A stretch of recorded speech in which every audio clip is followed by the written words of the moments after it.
Look, we are not against, our statement is not against or for March and March. We're not spending time on that. We're spending time on the diagnosis of what is the challenge before us as a country. We've got the challenge of illegal immigrants, which manifests itself by way of human trafficking, drugs, and all of that. And it has been with us for quite some time. And we have said that this challenge arises because of, among others, borders that are porous. People just come in and out of the Republic and so on. Hence, we have worked very hard over the years to create what is called border management, which is hard at work. Whilst these protests are visiting us, this work is being implemented. So there is no reaction to that. Whilst this matter is visiting us, the question of labor inspectors was introduced and announced by the President at the State of the Nation. It's not a reaction. It's something that has already been implemented. Among other issues that have been explored is the question of how do we deal with the question of ensuring that in the context of our laws, even small businesses are preserved for South Africans, like it happens in other countries. Here in our country, even spaza shops are owned by foreigners, worse off illegal foreigners.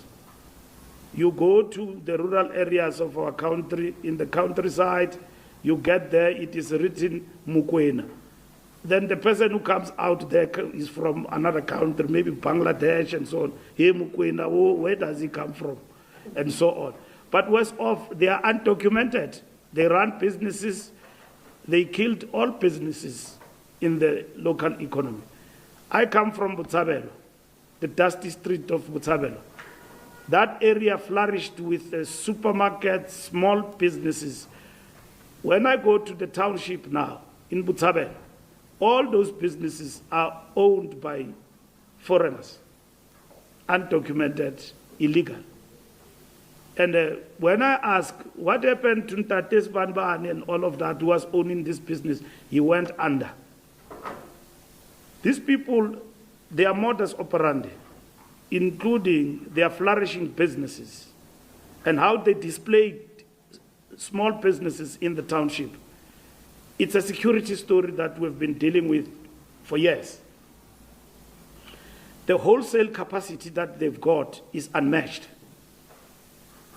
So an old man or an old woman or a family owning a small business in the township disappear in the township, and then some guy comes, and then people go there, pensioners, they take things on debt.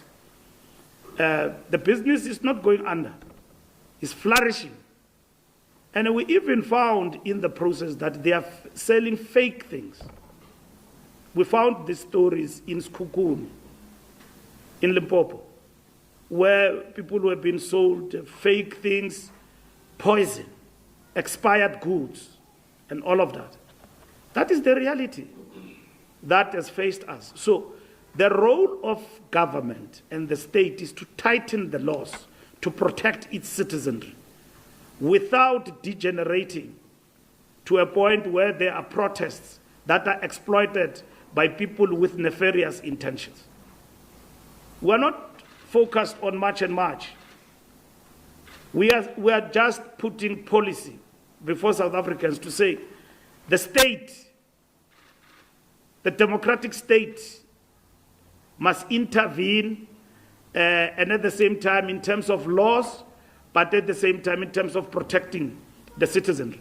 If that does not happen, anyone can call himself a leader and emerge on a popular front and be funded by people with dubious interest to our country, to hurt our country's image.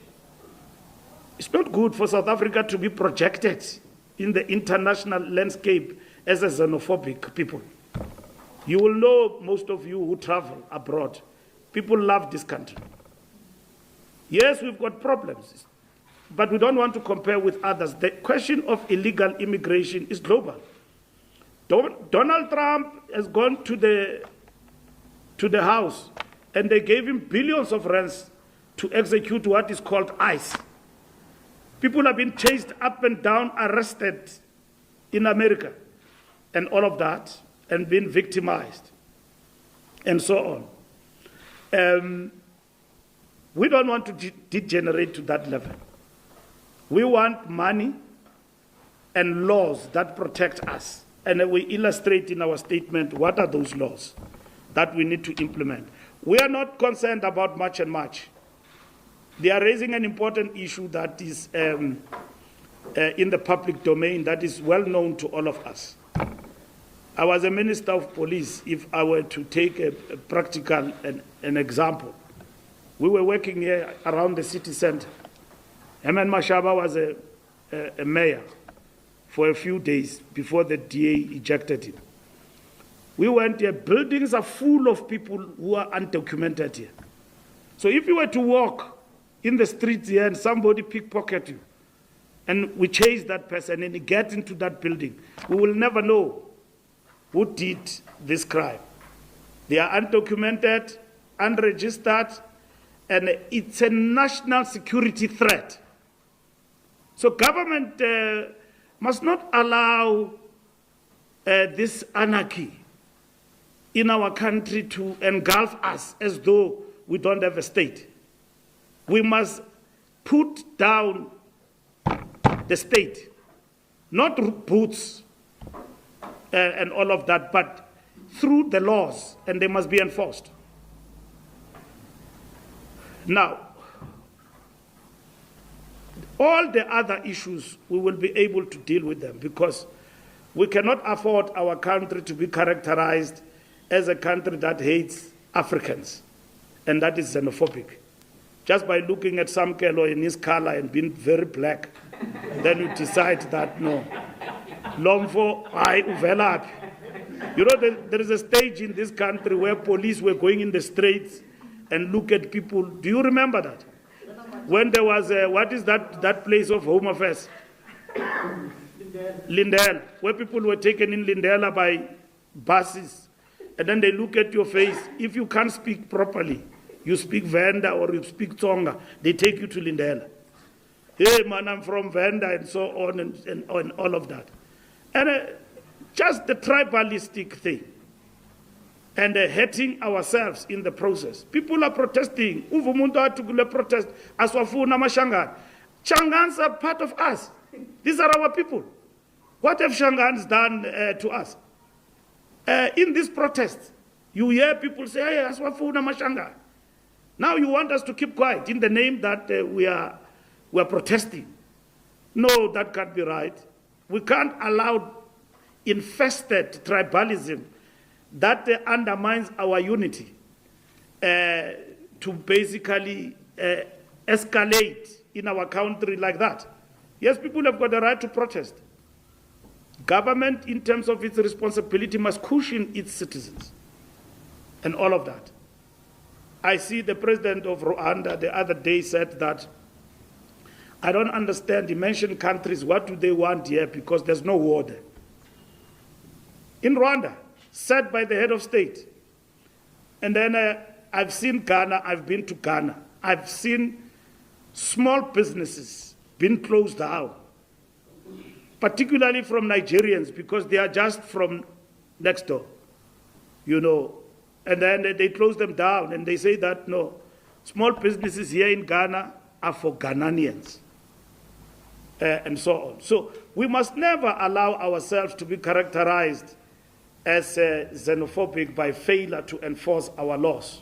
And be clear, we have a problem in South Africa of illegal, undocumented people who come to our country. And that is a big risk of national security. But at the same time, there is a danger that this situation can degenerate and become a state of lawlessness And people just get funded. You can see some of them, they are well funded, these NGOs and so on, and the people that lead them. But the minute you touch on them, you touch the raw nerve, because people are afraid to tell the principle and the truth because of elections. South Africans are not xenophobic. They don't hate other Africans. The issue that we challenge and agree with, we've got the problem of undocumented people here, and they are not just African. Even though they are in majority in African, there's even white undocumented people here. They are sophisticated because of the color of their skin. So some of them own shops, Hyde Park and everywhere else, but they don't have documentation and so on. So we need to deal with that. And government need to lead that issue with confidence.